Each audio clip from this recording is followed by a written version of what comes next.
Somewhere right now, a boy is sitting alone, wondering if he'll ever make it.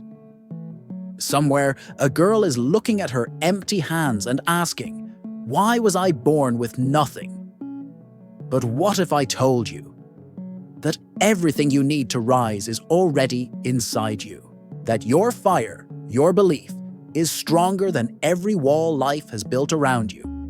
This is not just a story of one boy. This is the story of every dreamer who refused to give up. A story that begins with pain, but ends with power. So, stay with me. Because by the end of this story, you will remember the fire that lives inside you. In a small mountain village where dusty roads curved between green fields and quiet rivers, there lived a boy named Daniel. He was known by everyone, not because he had anything special, but because of how little he had. Daniel's shoes were old and torn. His schoolbag had more stitches than fabric. Most days he went to school with an empty stomach and came home with tired eyes. But what he lacked in comfort, he carried in courage. Inside his small heart burned a big dream: to build something that would change not only his own life, but also the lives of his parents and his whole community. Whenever he shared his dream, people laughed. "Daniel," they would say, "you don't even have a decent pair of shoes. How will you reach the stars when you can't even afford lunch?" Those words hurt like stones, but Daniel didn't argue.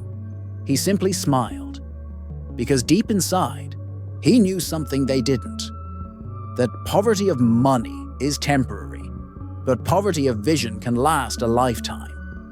One evening after school, Daniel sat beside the river. The sun was melting into orange water, and his eyes filled with tears. He whispered to himself, "Maybe they're right. Maybe my dreams are too big for someone like me." At that moment, an old teacher named Mr. Armin, who was loved and respected by everyone, walked by. He noticed Daniel's sadness and asked, "What troubles your heart, my boy?" Daniel replied softly, "Sir, everyone says I'll never be great because I'm poor. They say dreams are for the rich." Mr. Armin looked at him kindly, reached into his bag, and handed him a small round mirror. "Look into this," he said. "Tell me what you see." Daniel looked. "I see myself." "Good," said the teacher. "Now look deeper. Do you see that pain behind your eyes?" Daniel nodded. "Now look again," the teacher said, his voice gentle but powerful. "Behind that pain, do you see the fire?" Daniel stared. This time he saw it. A flicker of light within, something alive, strong, and hungry. That fire, said Mr. Armin, is your belief. Never let the world put it out. Feed it every day with courage, effort, and faith. The world will try to cover your mirror with dust, with fear, with failure, with other people's opinions. But your job is simple. Keep it clean. See your true self every day, and never forget who you can become. Those words struck Daniel's heart like lightning. He held that mirror close, like a treasure. From that day forward, his life began to change. Not because his situation improved, but because his mindset did. The next morning, Daniel woke up before sunrise. He studied under a flickering lamp, the kind that buzzed when the power went low. He read every old book he could borrow. He took notes on broken paper and learned from every mistake. During the day, he went to school. After school, he worked at a small cafe, cleaning tables and washing cups. On weekends, he helped an old mechanic fix motorcycles.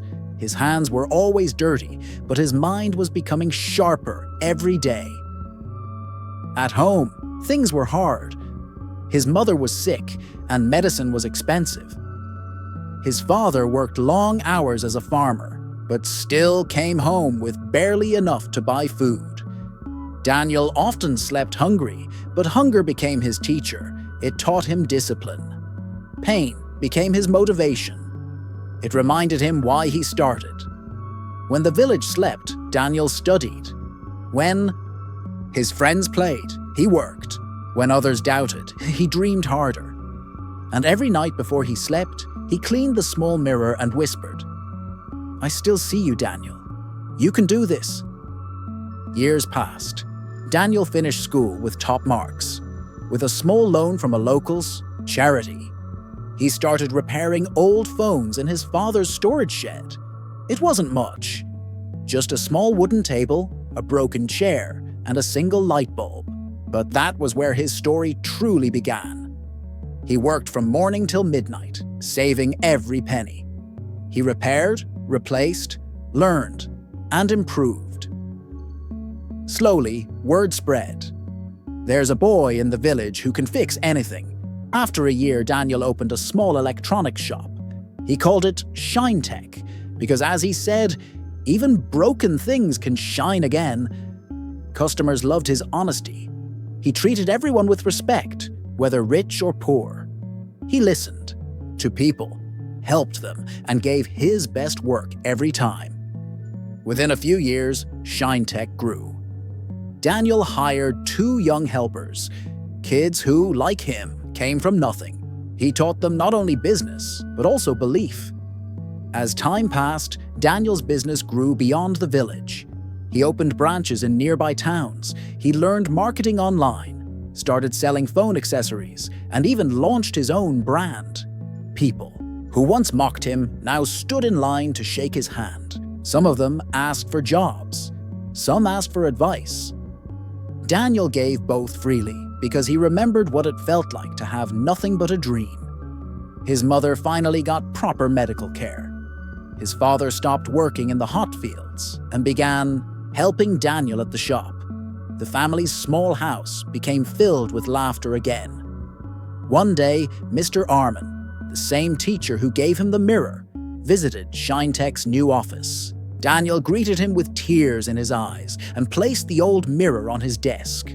"Sir," he said, "this mirror changed my life."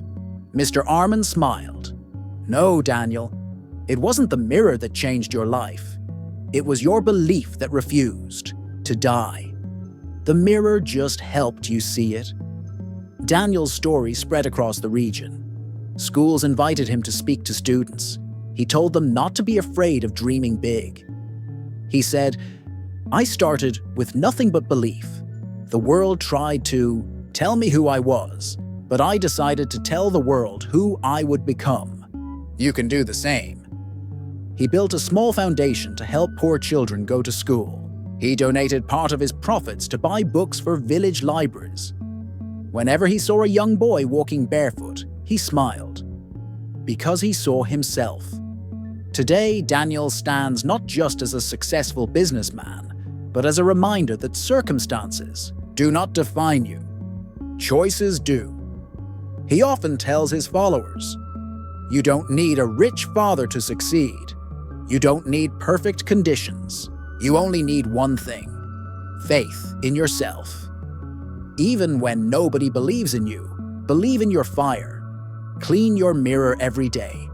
Your actions, your words, your heart. And never forget what you are capable of."